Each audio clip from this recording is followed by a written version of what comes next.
When it comes to fixing up old trucks, it's a fact that F100s are more difficult to work on when compared to their Chevy counterparts. And you might be wondering, what gives? So let's dig in.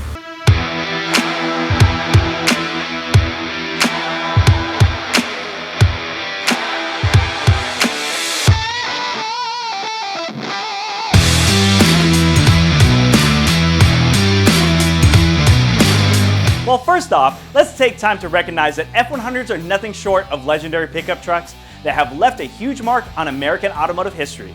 Their robust construction, iconic styling, and enduring popularity have made them beloved vehicles for generations of drivers and those looking to haul loads without hesitation.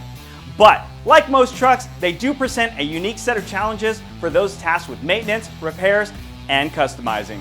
Introduced in 1953 as part of Ford's new F-Series line of trucks that started in 1948, the F100 quickly established itself as a versatile and reliable workhorse. Its simple yet effective design, combined with its rugged durability, made them a popular choice for farmers, ranchers, and tradesmen across the country. The F100's success was further bolstered by its iconic styling through many decades with a number of distinctive and eye-catching designs. Over the years, the F100 had evolved and adapted to changing consumer needs and preferences. While its basic design has remained largely unchanged, it has undergone numerous updates and improvements to enhance its performance, comfort, and fuel efficiency. Despite these advancements, the F100's core identity as a rugged, dependable pickup truck has remained constant. When it comes to the popularity of F100s, I can tell you that they were on par with their Chevrolet C10 counterparts, as they were fierce rivals in the mid-20th century pickup truck market. Both commanding significant market share, their popularity was so intense that production figures for both models often exceeded 200,000 units per year, and in some years even reached the 500,000 mark. While both models were equally on par, the F100 has gained a reputation for being more challenging to build and can present significant challenges for those tasked with working on them, despite their enduring acceptance in the truck community. Throughout its long production run, the Ford F100 had consistently delivered stunning styling that has captured the hearts of enthusiasts and casual observers alike. From the bold, muscular lines of the fat fender era to the sleek, modern silhouette of later models, the F100 has always been a visual treat. Each generation has offered a unique and timeless aesthetic, making it a beloved classic that continues to turn heads on the road. With that being said, let's do a brief overview of all F100 eras. Starting everything off was the original 53 to 56 F100, which debuted with a bold, muscular design featuring oversized fenders, a prominent hood, and a split grille. This fat fender look was a hallmark of early 1950s American cars and trucks, and in all honesty, this truck is probably the most iconic pickup when it comes to classic trucks. Following the success of the first gen was the 1957 through 1960 F100, also known as the Fridge era. So named for its boxy refrigerator-like shape that introduced a more streamlined design, while the fenders were still prominent, the overall silhouette was less exaggerated. For many years, these trucks were regarded as ugly, but I think with time, people have looked to alternative models like this one to stand out, and I think it has made many realize that Ford really didn't drop the ball on this design. Next up, we have the slick side F100, which features a sleeker, more modern appearance with a curved windshield and rounded fenders. This era marked a departure from the boxier designs of the previous decade. These trucks have also been less popular in the past, but I can tell you that I have shot several of them lately, as there have been some good ones that were recently finished.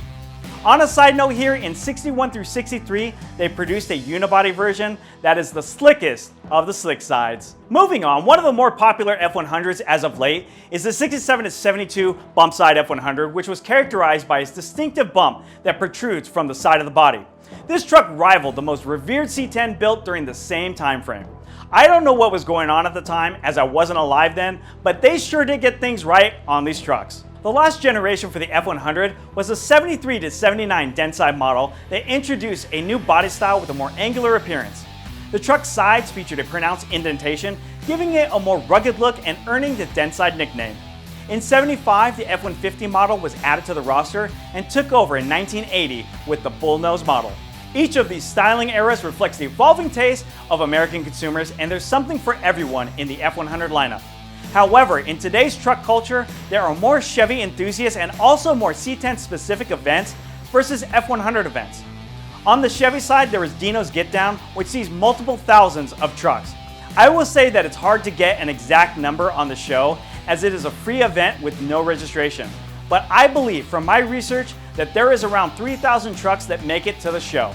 And let me tell you that the venue is like the mecca for classic Chevy trucks, and it's a real struggle to see it all. In fact, I will admit that in recent years, I only get to see about a quarter of the trucks there. Now, this is just one of many C10 truck shows in the country, many seeing 1,000 trucks or more. However, on the Ford side, there are only a handful of F100 shows, with the Grand National F100 show in Pigeon Forge, Tennessee being the biggest, which pulls in around 1,000 trucks. This year, I went to the F100 Western Nationals in Anaheim, California, and I can tell you that there were only a few hundred trucks there and very few people roaming the grounds. This is a stark difference from Chevy shows, as parts distributor Brothers Trucks used to host a Chevy event at the same venue and they outgrew it. The last time it was held there a few years ago, the place was flooded with trucks and there were tons of spectators walking around and even making it difficult for me to capture it for coverage. When I went to the F100 show, I was expecting a bit more and was kind of disappointed at the turnout.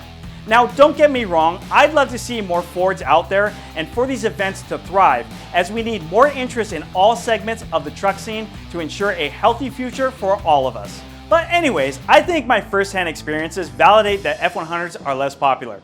And why is that relevant to working on these trucks? Well, it means that there are less people salvaging these old haulers and fixing them up.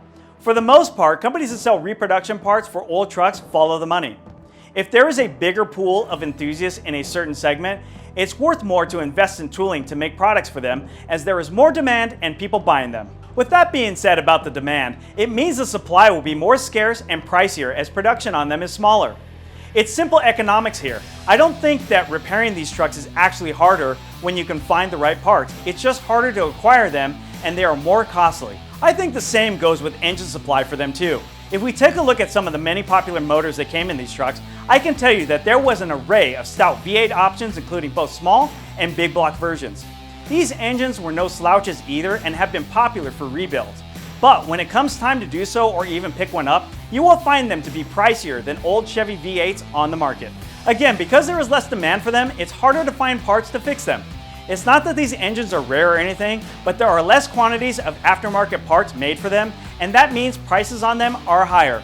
Budget is a big issue for most truck enthusiasts, and if cost is a factor, it can be a major obstacle when it comes time to working on a classic truck. On the other side of things, let's say you want to go with a more modern engine for an F100, the Coyote has been a great option as far as power is concerned, as it has dual overhead cams that are great for high RPM performance. It is also innovative with variable timing, which has low fuel consumption while idling and dramatically increases fuel flow when at wide open throttle. Though it will come at a cost, which is at least a few $1,000s more when compared to the tried and true Chevy LS engine. Although the Coyote is a more advanced engine, it comes at a cost that is harder to justify for many. Now that we've discussed some of the many factors to why F100s are harder to fix up, let's get to what I think is the #1 reason why it is harder to build one of these trucks. In this day and age, we have certain expectations of how well a classic truck should drive, and the suspension on these trucks is downright inadequate. To be honest, ride quality is poor on most classic trucks. Making improvements to the suspension of these older trucks is a must across the board for all models. The problem here is that it's hard to modify the original F100 suspension to ride better or even make them sit lower. Like most trucks of the mid-century, they had solid front axles with rougher ride than independent style suspensions. Like the Chevy counterparts, the earlier models require a complete suspension swap in order to get smoother ride on these trucks. Now, things did change for Ford trucks in '65 as they introduced the twin I-beam front suspension. This was revolutionary at the time, as the long arms of the suspension made for better leverage on the springs, thus making for a smoother ride on rough terrain. Though this is a better design for ride quality, these suspension systems are harder to modify. You can only lift or lower them a few inches before the geometry gets out of whack. Yes, there are parts to help here, but that means more things to purchase and add to the build tally of your truck. On top of that, you can only go so far with bolt-on parts before you have to scrap the original design and replace it with a double wishbone independent suspension system. Most C10s already have this type of foundation, making it easier for the DIY builders to modify their own trucks without the need of getting costly assistance from a shop. I know it may sound like a silly reason why F100s are perceived as harder to work on, but I truly believe this is the major reason these trucks get a bad rap. Nonetheless, the Ford F100 is a timeless classic known for its durability, versatility, and iconic styling, and it has left an indelible mark on American automotive history. While its unique design features and age can present challenges for builders, the F100's ongoing popularity is a testament to its enduring appeal. For those who appreciate the truck's rugged charm and mechanical ingenuity, the extra effort required for repairs and customization is often seen as a small price to pay. After all, the satisfaction of owning and driving a classic like the F100 is something that cannot be easily replicated. Well, that just about does it for this video, and we thank you for watching it. Make sure to hit that subscribe button so you don't miss a future video, and we will catch you next time.